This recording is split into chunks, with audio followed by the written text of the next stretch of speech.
Bonjour Monsieur Nadezan, vous représentez Fabien Roussel, merci d'avoir répondu à notre invitation.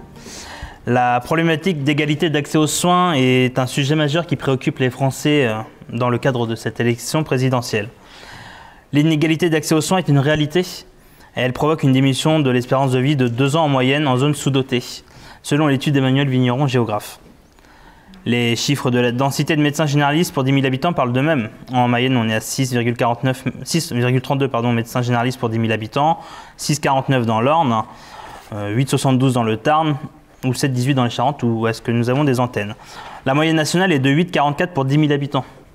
On voit des départements comme les Bouches-du-Rhône qui ont une densité de 12,43 pour 10 000 habitants.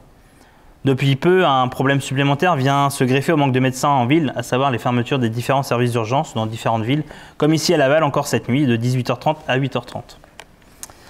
Pourtant, l'ensemble des Français, qu'ils vivent dans une zone sous-dotée ou dans une zone suffisamment dotée, sont égaux face aux cotisations sociales et face à l'impôt.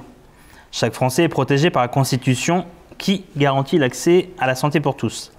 Alors nous attendons des propositions concrètes et réalisables pour les 5 prochaines années. Vous avez la parole. Merci à vous pour votre invitation. Peut-être que la première chose que je veux dire, c'est qu'on n'est pas en train de parler de choses qui relèvent de la fatalité, mais qui s'inscrivent dans une logique globale de dégradation de la situation de notre pays vis-à-vis des questions de santé. En l'an 2000, la France occupait la première place selon l'OMS en termes de réponse aux besoins de santé de sa population. Un peu plus de 20 ans plus tard, on tient péniblement la 11e place au monde. Donc c'est bien qu'il y a eu une dégradation et le fait que vous existiez, que vous soyez regroupés comme vous l'êtes en termes d'associations d'usagers, je tiens à saluer l'ensemble de vos mobilisations, en même temps qu'elles sont un révélateur. C'est que si vous vous mobilisez, c'est bien qu'il y a un problème. J'en profite pour peut-être souligner un premier aspect, c'est que nous, on considère que la mobilisation sociale, elle participe de l'amélioration de la société et qu'elle doit se traduire jusqu'au plus haut niveau, au niveau du pouvoir. Et d'ailleurs, vous avez remarqué qu'on milite, nous, pour la France des jours heureux. C'est évidemment une manière de dire que l'aspect rigueur, austérité, on considère que ça suffit, qu'il faut passer à une autre manière d'entrevoir la vie dans la société. C'est évidemment aussi un clin d'œil au programme du Conseil national de la résistance, la mise en place de la sécurité sociale avec le ministre communiste Ambroise Croizat. Et dans cette logique de gouvernance sociale, nous on considère par exemple que les ARS devraient changer pour un système plus démocratique avec 3 collèges, dont un qui serait réservé aux usagers. Donc pour répondre plus directement à votre question, nous on pense qu'il y a une augmentation des inégalités en santé, en même temps qu'on a eu l'accroissement des logiques de déserts médicaux, mais dans un ensemble où on a aussi vu une dégradation de la situation de l'hôpital public, en même temps qu'on avait des logiques de marchandisation de la santé qui progressaient. Dans les barrières et dans les freins, qu'accroît les inégalités territoriales, il y a aussi des barrières qui sont financières. Et nous, on veut les souligner parce qu'on considère que les deux, elles se rejoignent, évidemment et particulièrement en milieu rural, mais aussi souvent en milieu urbain. Donc nous souhaitons mettre fin à tout ce qui est logique de franchise médicale et de participation forfaitaire, mais aussi de dépassement d'honoraires pour aller vers un secteur conventionnel unique qui est à négocier. Je ne reviens pas sur l'ensemble des questions de pouvoir d'achat, puisque pour nous, en matière de santé, et même si on a évidemment beaucoup de propositions en matière de pouvoir d'achat, on doit aller vers une logique de zéro reste à charge avec une prise en considération, une couverture à 100% dans une logique de sécurité sociale renforcée selon le principe de chacun contribue selon ses moyens et reçoit selon ses besoins, en lien évidemment aussi, parce que c'est une réalité importante pour notre pays, avec le mouvement mutualiste.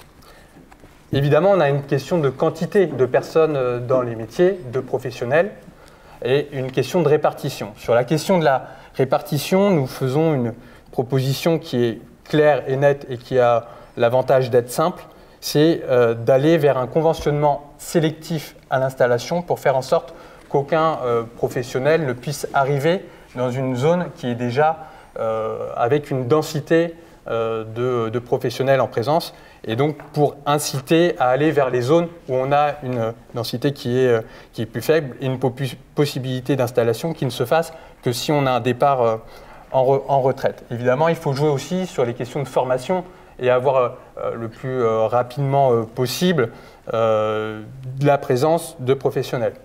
Donc nous, évidemment, on a parlé du numerus clausus, vous l'avez en tête. Sur les formations de médecins, on est à 8000 ouvertures de places par an environ. Nous, on propose d'augmenter ce chiffre de 50% pour aller à 12 000 par an. Mais au-delà des médecins, on considère que c'est tous les quotas officiels ou officieux qui sont un frein à la formation initiale sur tous les métiers médicaux, paramédicaux, médico-sociaux auxquels il faut mettre fin, et avec des systèmes de pré-salaire et de pré-recrutement quand on arrive en fin de formation.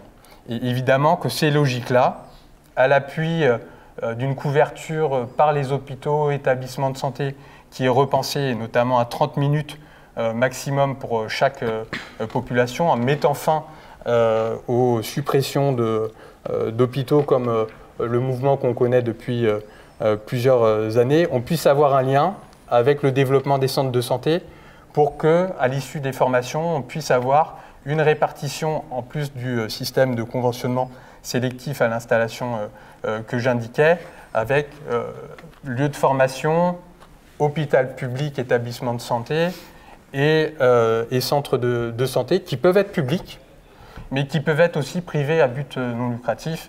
En tant qu'adjoint à la maire de Rennes, c'est un système qu'on a développé avec un système coopératif de médecins et de divers professionnels de santé qui ont choisi de le faire de la sorte. Et via un conventionnement avec le centre hospitalier, on a pu, là où on était en déficit de professionnels, installer dans un conventionnement public et privé à but non lucratif de l'intervention de professionnels de l'hôpital sur des spécialités. Je veux aussi dire deux mots concernant d'autres types de médecine qui ont été mises à mal, la médecine du travail et la médecine scolaire, pour lesquelles on veut redonner toute leur place et qui, elles aussi, à leur manière, permettront d'améliorer la couverture territoriale en matière de médecine pour notre pays et d'agir sur la prévention, et c'est très important.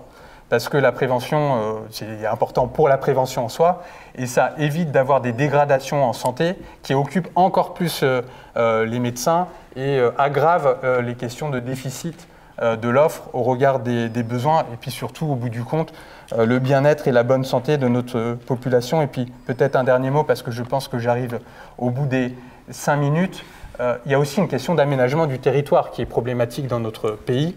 Et au-delà de la question de la santé, en fait, c'est une déparisianisation, une démétropolisation de la France qu'il faut avoir, pas pour vider les villes. D'ailleurs, vous avez parlé des urgences de Laval. Donc on voit bien que dans une ville importante, on peut avoir des problèmes, mais au contraire, d'avoir plus de services publics bien répartis. Il y avait ce qu'on appelait à l'époque les chefs-lieux de canton.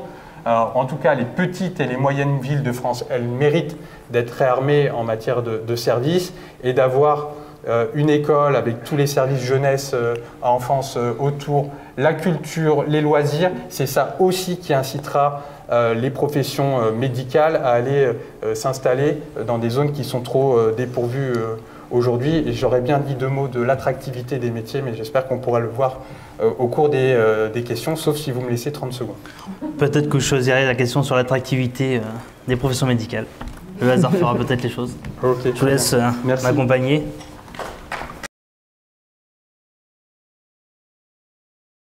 Merci de votre exposé. Vous allez pouvoir choisir une question grand public, entre guillemets, à partir de ces 3 propositions.